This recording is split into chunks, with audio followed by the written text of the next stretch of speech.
नमस्कार, जय हिंद, भारत माता की जय। मैं मयंक पांडे आपके इस यूट्यूब चैनल पर हार्दिक स्वागत करता हूं। चलिए आज अपन कुछ इम्पोर्टेंट साइंस के क्वेश्चन देखेंगे। ठीक है, इसी क्वेश्चन देखेंगे, साइंस के इम्पोर्टेंट क्वेश्चन। ठीक, तो पहला क्वेश्चन क्या है, बेकिंग सोडे का रासायनिक सूत्र क्या है। क्या है पहला क्वेश्चन, बेकिंग सोडे का रासायनिक सूत्र क्या है। सबसे पहले अपन देखेंगे NaHCO3। NaHCO3 क्या होता है, ये किसका सूत्र होता है, यही होता है बेकिंग सोडा। बेकिंग सोडा या इसी को खाने का सोडा बोलते हैं। और दूसरा क्या बोलते हैं, सोडियम बाइकार्बोनेट। क्या बोलते हैं, सोडियम बाइकार्बोनेट। फिर उसके बाद NaCl। NaCl क्या होता है, NaCl किसका रासायनिक सूत्र होता है, ये होता है सोडियम क्लोराइड का। किसका होता है, सोडियम क्लोराइड का। NaCl जो है ये सोडियम क्लोराइड का सूत्र होता है। ठीक है, उसके बाद CaOCl2 क्या है, CaOC में क्या है, CaOCl2 इसका क्या होता है, विरंजक चूर्ण। क्या होता है, किसका रासायनिक सूत्र होता है, ये विरंजक चूर्ण का, यानी कैल्शियम ऑक्सीक्लोराइड। क्या बोलते हैं इसको, कैल्शियम ऑक्सीक्लोराइड। तो बेकिंग सोडे का रासायनिक सूत्र क्या होगा, इसका राइट आंसर क्या होगा, NaHCO3। क्या होगा, NaHCO3। ठीक है, क्या होगा इसका आंसर, NaHCO3। ठीक है, इसका राइट आंसर होगा NaHCO3। ये बेकिंग सोडा यानी सोडियम बाइकार्बोनेट या खाने के सोडे का रासायनिक सूत्र है। सेकंड क्या है, सेव में कौन सा अम्ल पाया जाता है। क्या, सेव में कौन सा अम्ल पाया जाता है। सबसे पहले हर ऑप्शन की बात अपन करते चलेंगे। तो एस्टिक अम्ल किस में पाया जाता है, एस्टिक अम्ल पाया जाता है सिरका में। किस में पाया जाता है, ये सिरका में पाया जाता है। किस में पाया जाता है, सिरका में। एस्टिक अम्ल कहाँ पाया जाता है, सिरका में एस्टिक अम्ल पाया जाता है। ठीक है, एस्टिक अम्ल कहाँ पाया जाता है, सिरका में, सिरका।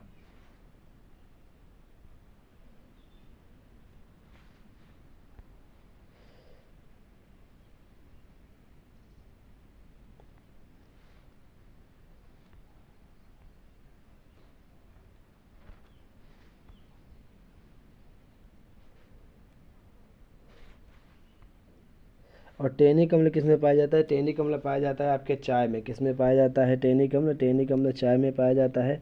यूरिक अम्ल किस में पाया जाता है, यूरिक अम्ल मूत्र में पाया जाता है।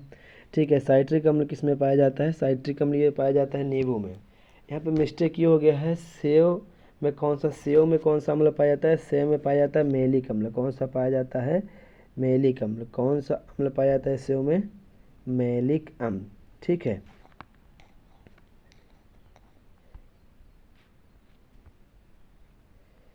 सेव में कौन सा अम्ल पाया जाता है, इसका राइट आंसर क्या होगा, अरे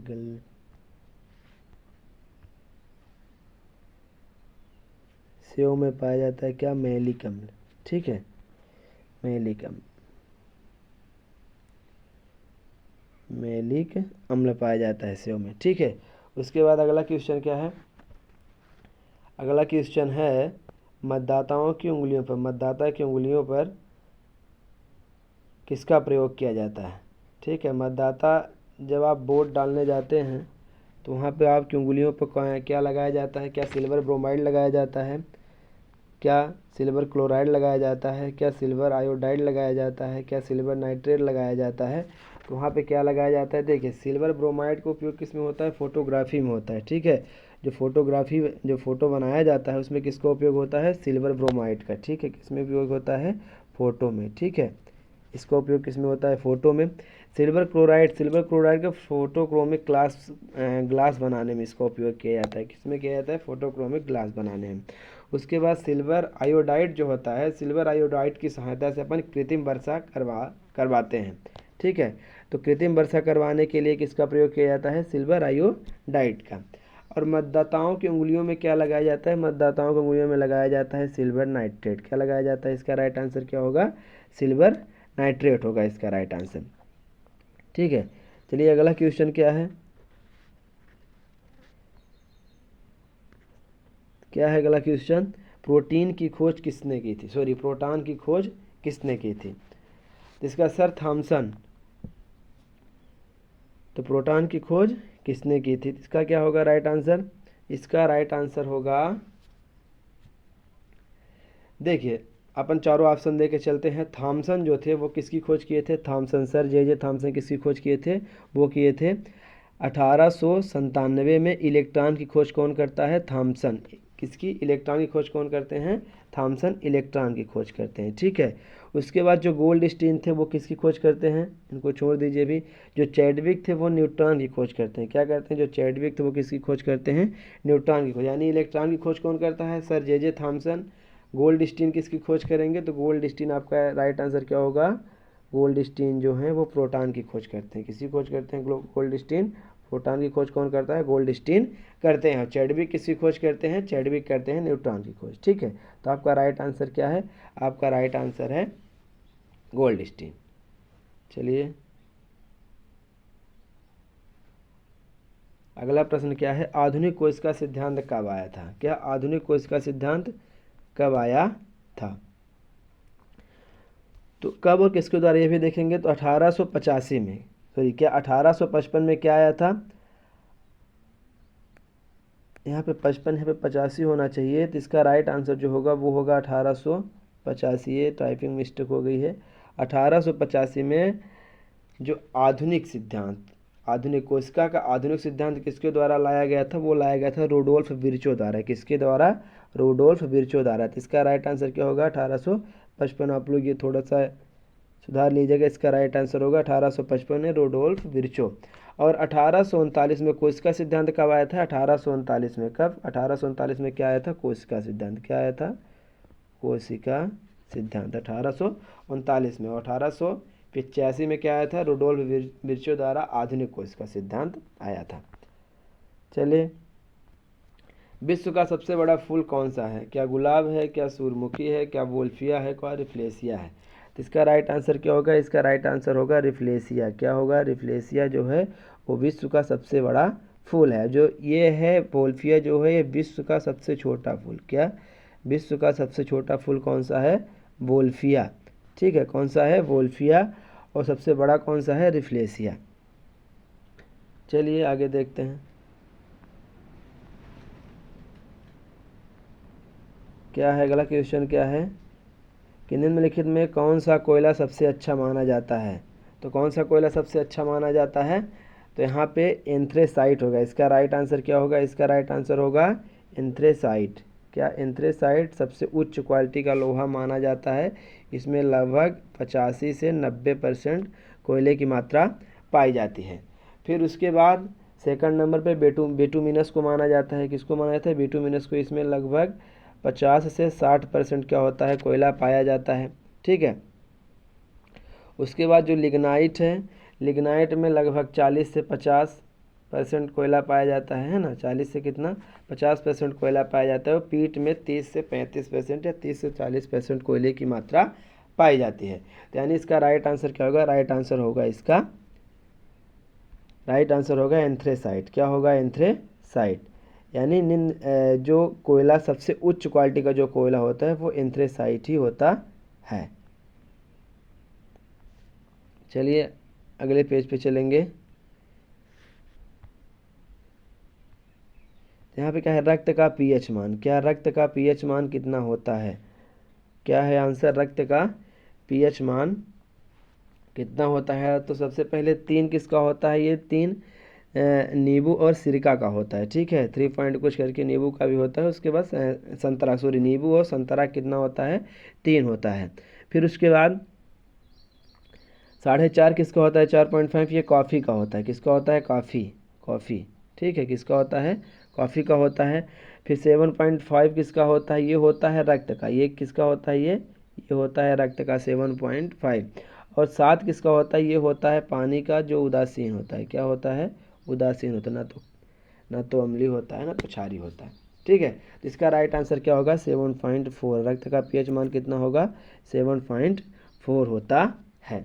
और पीएच का फुल फॉर्म क्या होता है? पीएच का फुल फॉर्म क्या होता है? Power of hydrogen. क्या होता है पीएच का फुल फॉर्म?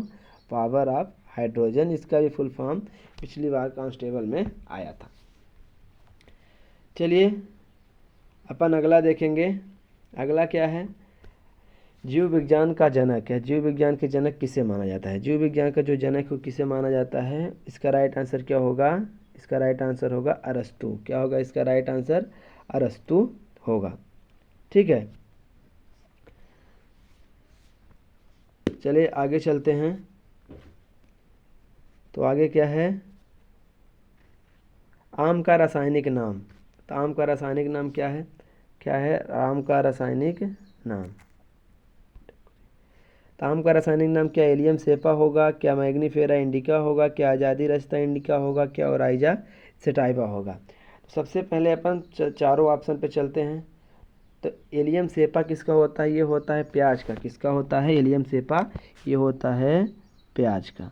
ठीक, फिर उसके बाद मैग्नीफेरा इंडिका, ये किसका होता है? मैग्नीफेरा इंडिका होता है, यही होता है आम का। किसका होता है? आम का। किसका होता है? आम।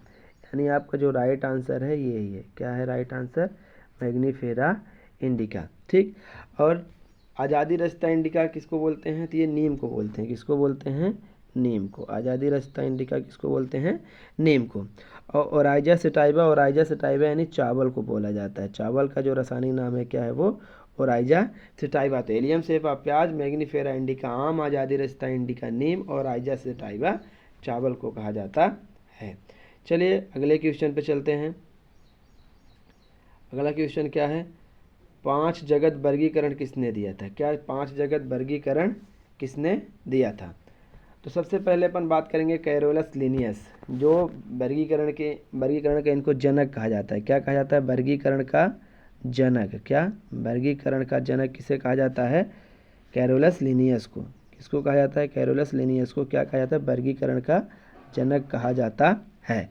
ठीक, तो यहाँ पे सवाल क्या है? 5 जगत वर्गीकरण कौन दिया था? इसका राइट आंसर क्या होगा? आर.एच. व्हिटेकर। क्या होगा? आर.एच. व्हिटेकर। 5 जगत वर्गीकरण किसने दिया था? आर.एच. व्हिटेकर ने दिया था। भले ही वर्गीकरण का जनक कैरोलस लिनियस को माना जाता है, वो किसके जनक थे? वो और दो जगत दिए थे। यानी 5 जगत वर्गीकरण कौन दिया था? आर.एच. व्हिटेकर दिए थे। कैरोलस लिनियस क्या दिए थे? 2 जगत वर्गीकरण कौन दिया था? Carolus Linnaeus.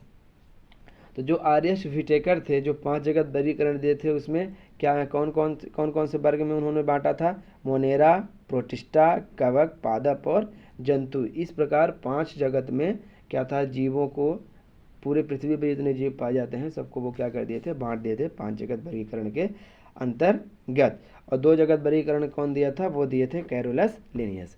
चलिए अगला क्वेश्चन क्या है? कोशिका की खोज किसने की थी? क्या कोशिका की खोज किसने की थी? तो रॉबर्ट हुक, की रॉबर्ट ब्राउन, की रुडोल्फ विर्चो, की स्लीडेन एवं स्वान। तो रॉबर्ट हुक किसकी खोज करते हैं? रॉबर्ट ब्राउन को देखेंगे तो रॉबर्ट ब्राउन किसकी खोज करते हैं? वो खोज करते हैं कोशिका के केंद्र की। किसकी? कोशिका के केंद्र की खोज कौन करता है? रॉबर्ट ब्राउन कोशिका के केंद्र की खोज करते हैं। अब रुडोल्फ विर्चो किसकी खोज करते हैं? रुडोल्फ विर्चो 1885 में जो आधुनिक कोशिका सिद्धांत आया था। क्या आया था? 1885 में आधुनिक कोशिका सिद्धांत आया था, उसी कौन लाया था? वो रुडोल्फ विर्चो ही लाए थे। और स्लीडेन एवं स्वान जो 1839 में, क्या 1839 में कोशिका सिद्धांत कौन लाया था? वो लाए थे स्लीडेन एवं स्वान। ठीक है, तो इसका राइट आंसर क्या होगा? कोशिका की खोज किसने की थी? तो कोशिका की खोज की थी रॉबर्ट हुक ने। क्या होगा इसका राइट आंसर? राइट आंसर होगा रॉबर्ट हुक ने कोशिका की खोज की थी। चलिए अगले प्रश्न पे चलते हैं।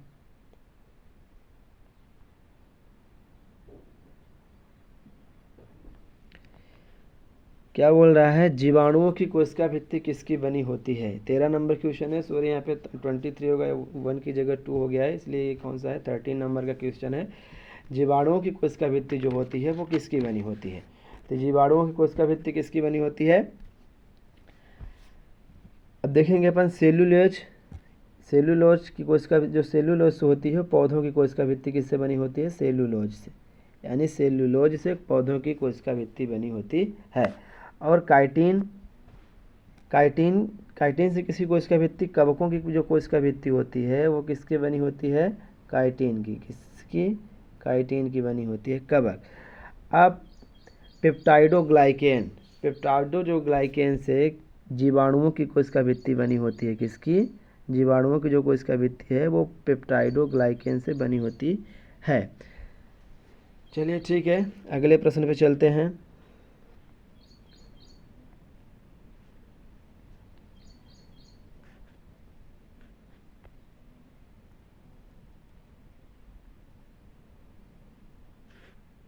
चलिए, क्या है अगला क्वेश्चन? युगलिना का प्रचलन अंग। क्या? युगलिना का प्रचलन अंग कौन सा है? तो युगलिना का प्रचलन अंग कौन सा है? तो यहाँ पे जो सबसे ऊपर क्या है? कूटपाद। क्या है? कूटपाद। तो कूटपाद की सहायता से कौन चलता है? अमीबा। कूटपाद की सहायता से कौन चलता है? अमीबा। ठीक है, कूटपाद की सहायता से कौन चलेगा? अमीबा। उसके बाद सिलिया। सिलिया से कौन चलता है? सिलिया से चलता है पैरामीशियम, यानी पैरामीशियम जो होता है वो सिलिया की सहायता से चलता है। उसके बाद फ्लैजिला। क्या है? फ्लैजिला। फ्लैजिला की सहायता से कौन चलता है? तो यहाँ पे फ्लैजिला जो है, फ्लैजिला की सहायता से क्या चलता है? युगलिना फ्लैजिला की सहायता से चलता है, यानी इसका राइट आंसर क्या होगा? फ्लैजिला। ठीक है, और जो नालपाद है, नालपाद की सहायता से तारा मछली चलती है। चलिए, अगला क्वेश्चन क्या है? अगला क्वेश्चन है गेंद और प्याला संधि किसका उदाहरण है? क्या? गेंद और प्याला संधि। देखिए, जब अपन कंकाल तंत्र पढ़ने के बाद संधि पढ़ते हैं वहाँ से ये क्वेश्चन है। तो गेंद और प्याला संधि क्या कोहनी और घुटने की संधि है? क्या रेडियस और अल्ना की संधि है? क्या खोपड़ी की संधि है? क्या फीमर और श्रोणि मेखला की संधि है? तो सबसे पहले अपन क्या देखेंगे? जो कोहनी की संधि है उस संधि को क्या कहते हैं? कोहनी और घुटने की जो संधि होती है उसको क्या बोलते हैं? उसको बोलते हैं कब्जा संधि। कब्जा संधि का मतलब एक तरफ खुलता है, वो एक तरफ नहीं खुलता। जिस प्रकार आप लोग देखे होंगे दरवाज़ा जो होता है एक तरफ खुलता है ना, एक तरफ नहीं खुलता, वो इसीलिए उसको क्या नाम दिया गया है? कब्जा संधि का नाम दिया गया है। तो यानी गेंद और प्याला कोहनी और जो घुटने में संधि होती है वो क्या होती है? वो कब्जा संधि कहलाती है। रेडियस और अल्ना। क्या? रेडियस और अल्ना जो होती है, ठीक है, वो क्या होती है? इसे फिसलन संधि के अंतर्गत रखा गया। किस संधि के अंतर्गत? ये फिसलन संधि होती है, यानी इधर उधर घुमाने से वो इधर उधर फिसलती रहती हैं। और जो खोपड़ी की संधि होती है उसे अचल संधि, यानी वो नहीं घूमती, मूव नहीं करती। ठीक। उसके बाद फीमर और श्रोणि मेखला की संधि, इसे ही गेंद और प्याला संधि कहा जाता है। ठीक है, क्या कहा जाता है इसे? गेंद और प्याला संधि कहा जाता है। फीमर मतलब जो अपने जंघे की हड्डी होती है और ऊपर जो उसको पकड़ने वाला होता है उसे क्या बोलते हैं? श्रोणि मेखला। जो मेखलाएं होती हैं, एक अंश मेखला होती है जो हाथ को पकड़ने का कार्य करती है, एक श्रोणि मेखला होती है जो पैर को पकड़ने का कार्य करती है। तो फीमर और श्रोणि मेखला को क्या कहा जाता है? गेंद और प्याला की संधि कहा जाता है। ठीक है, फिर अगला क्वेश्चन क्या है?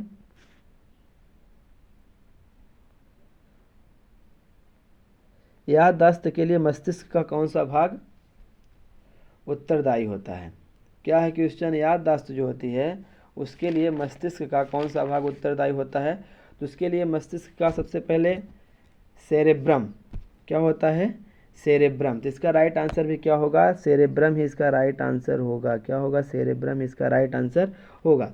चलिए, तो सेरेब्रम से क्या क्या होता है?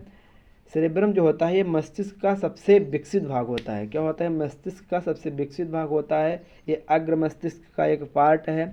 ठीक है, यह याददाश्त, बुद्धिमत्ता और निर्णय लेने की क्षमता का केंद्र होता है। क्या होता है? इसमें से याददाश्त कंट्रोल होती है और बुद्धिमत्ता होती है और निर्णय लेने की जो क्षमता होती है वो कहाँ पाई जाती है? सेरेब्रम में ही पाई जाती है। और नेक्स्ट ऑप्शन क्या है? नेक्स्ट ऑप्शन है थैलेमस। क्या है? थैलेमस। तो थैलेमस क्या होता है? ठंडे गर्म का एहसास कराता है। क्या कराता है? ठंडे गर्म का एहसास कराता है। जैसे मान लीजिए अपन कुछ चीज़ जल रही है उस पर हाथ रखेंगे तो वो ये कौन बताता है? ये बताता है अग्र मस्तिष्क का ही भाग है। इसे क्या कहा जाता है? थैलेमस जो होता है ठंडे गर्म का एहसास कराता है। और अग्र मस्तिष्क में एक भाग और होता है जिसे हाइपोथैलेमस कहते हैं। हाइपोथैलेमस क्या करता है? वो भूख प्यास का केंद्र होता है। ठीक है, शरीर के तापमान भावनाओं को वो नियंत्रित करता है। उसके बाद ऑप्शन क्या है? सेरेबेलम। क्या है? सेरेबेलम। तो सेरेबेलम का क्या कार्य होता है? सेरेबेलम जो होता है ये पश्च मस्तिष्क का एक भाग होता है जिसे अनुमस्तिष्क भी कहा जाता है। इसका कार्य होता है यह शरीर का संतुलन बनाता है। शरीर का क्या होता है? संतुलन को नियंत्रित करता है तथा गति एवं प्रचलन का नियंत्रण करता है। ये क्या करता है? शरीर में संतुलन, मेन रूप से शरीर का संतुलन करता है। और जो मध्य मस्तिष्क है ये एकदम छोटा सा मिड में होता है, बीच में होता है, छोटा सा भाग होता है, सबसे छोटा होता है। इसका क्या कार्य होता है? यह अग्र मस्तिष्क और पश्च मस्तिष्क को जोड़ने का कार्य करता है तथा इस मस्तिष्क का कार्य होता है दृश्य और श्रवण, यानी देखने और सुनने का जो केंद्र होता है वो कहाँ होता है? वो मध्य मस्तिष्क में होता है। तो ये याददाश्त क्या होगा? इसका राइट आंसर क्या होगा? याददाश्त के लिए मस्तिष्क का कौन सा भाग उत्तरदायी है? वो है सेरेब्रम। अब उसके बाद अगला क्या है? सोमेटोट्रॉफिक हार्मोन की कमी से कौन सा रोग होता है? क्या सोमेटोट्रॉफिक हार्मोन की कमी से कौन सा रोग होता है? तो इसमें क्या है? भीमकायता, जड़मानवता, घेंघा, बौनापन। तो भीमकायता क्या होता है? सोमेटोट्रॉफिक हार्मोन की अधिकता से कौन सा रोग होता है? वो होता है भीमकायता। क्या होता है? भीमकायता। यानी सोमेटोट्रॉफिक जो हार्मोन होता है उसकी अधिकता से कौन सा रोग होता है? वो होता है भीमकायता। ठीक। और जड़मानवता जो है, जड़मानवता बच्चों में होता है, थायरॉक्सिन की कमी से होता है। क्या होता है? किसी कमी से होता है? थायरॉक्सिन की कमी से क्या होता है? जड़मानवता नामक रोग जो बच्चों में पाया जाता है। ठीक है। उसके बाद जो घेंघा रोग होता है वो आयोडीन की कमी से होता है। जैसा आप सबको पता है घेंघा रोग ज़्यादा प्रचलित है, वो किसी कमी से होता है? आयोडीन की कमी से होता है। और जो बौनापन रोग होता है वो होता है एसटीएच की कमी से। ठीक है ना? यानी वृद्धि हार्मोन, सोमेटोट्रॉफिक हार्मोन जिसे बोला जाता है, वृद्धि हार्मोन बोला जाता है, उसी कमी से क्या होता है? उसी कमी से होता है बौनापन। क्या होता है?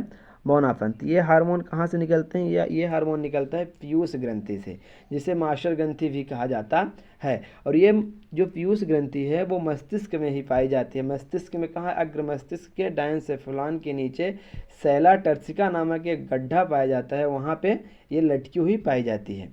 ठीक है। मटर के दाने के आकार की होती है, 0.5 ग्राम इसका जो वजन होता है। तो इसमें जो एक हार्मोन निकलता है सोमेटोट्रॉफिक या एसटीएच या वृद्धि हार्मोन, इसकी अधिकता से अतिकायता या भीमकायता या इसे इंग्लिश में एक्रोमोगली बोलते हैं, ये रोग होता है। और सोमेटोट्रॉफिक हार्मोन की कमी से क्या होता है? बौनापन होता है। जो लोग क्या होते हैं? छोटे ही रह जाते हैं। और अतिकायता में क्या होता है? उनका विकराल रूप हो जाता है, देखने में भी थोड़ा अजीब लगता है। ठीक है। चलिए अपन अगला देखेंगे। क्या है? मानव शरीर का तीसरा नेत्र किसे कहा जाता है? क्या मानव शरीर का जो तीसरा नेत्र है वो किसे कहा जाता है? चलिए अपन सबसे पहले थायराइड ग्रंथि के बारे में थोड़ा सा पढ़ते हैं। थायराइड ग्रंथि इसे अबटू ग्रंथि भी कहा जाता है। क्या कहा जाता है? अबटू ग्रंथि कहा जाता है। ये कहाँ पाई जाती है? ये पाई जाती है, थायराइड ग्रंथि कहाँ पाई जाती है? ये पाई जाती है कंठ के नीचे और वायुनाल के ऊपर, यानी कुल मिला के आपके गले में ये ग्रंथि पाई जाती है। ठीक है। ये सबसे बड़ी अंतःस्त्रावी ग्रंथि होती है। कैसी होती है? सबसे बड़ी अंतःस्त्रावी, मतलब इसका जो स्त्रावण होता है ये अंदर ही करती है। ठीक है। इसमें से दो प्रकार के हार्मोन, एक थायरॉक्सिन, एक थायरोकैल्सिटोनिन नाम का हार्मोन इसमें से निकलता है। ठीक है। जिसकी कमी से जैसे भी आपने पढ़ा है, थायरॉक्सिन की कमी से क्या होता है? जड़मानवता नामक रोग होता है जो बच्चों में होता है। इसमें बच्चे क्या होता है? पतले दुबले हो जाते हैं। मिक्सोडेमा एक रोग होता है जो वयस्कों में होता है, यही जड़मानवता जैसा रोग है इसमें भी। और इसमें वयस्कों में जो होता है मिक्सोडेमा, इसमें नपुंसक भी हो सकते हैं लोग। ठीक है। चलिए अगला देखेंगे पीयूष ग्रंथि। पीयूष ग्रंथि के बारे में अपन आपने पढ़ ही लिया है। पीयूष ग्रंथि क्या, इसे मास्टर ग्रंथि कहा जाता है। मास्टर ग्रंथि क्यों कहा जाता है? क्योंकि सभी ग्रंथियों को क्या करती है? ये कंट्रोल करती है। ये मस्तिष्क में पाई जाती है, अग्र मस्तिष्क के भाग में पाई जाती है। उसके बाद पीनियल ग्रंथि है। क्या है उसके बाद? पीनियल ग्रंथि।